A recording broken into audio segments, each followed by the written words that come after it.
Tinatapos ko na ang paghiwalay ng dalawang grupo. Muli na kayong magkakasama, teens and adult housemates.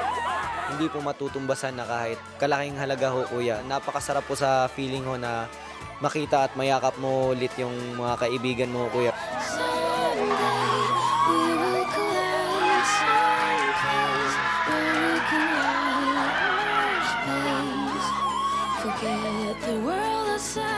Pray. Okay, let us ask in the holy presence of God.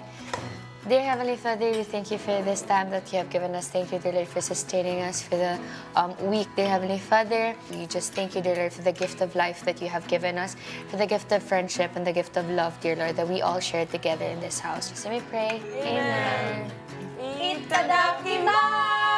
Seeing us all together gave me the realization that I should be cherishing every single moment.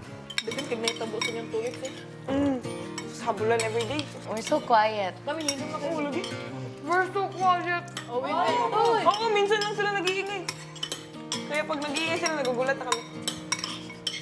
Yung nabuo po naming samahan, kuya, it's so halaga, kuya, kasi mandami po naming natutunan with each other and experiences na we experienced together po, kuya.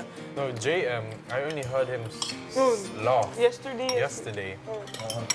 We said, oh, we missed that. We haven't heard that in a while. It's been so long since we wanted to see each other.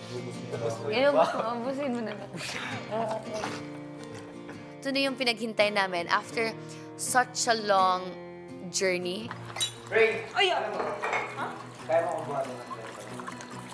Panalo ho namin, kuya. Nanalo na ho kami sa weekly task. Nanalo pa ho kami dahil nga ho, magkakasama-sama na ho kami, kuya. 1, 2, 3.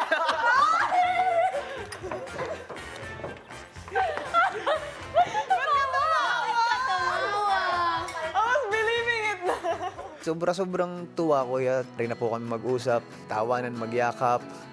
Ayun, makapag-banding na po ulit. 1, 2, 3.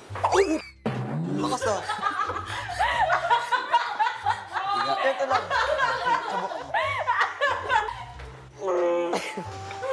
Hindi mo kaya. Push up ka lang, ano? Mga 200 isang araw. Alam mo yung sobrang saya mong makita na wala nang bawal-bawal.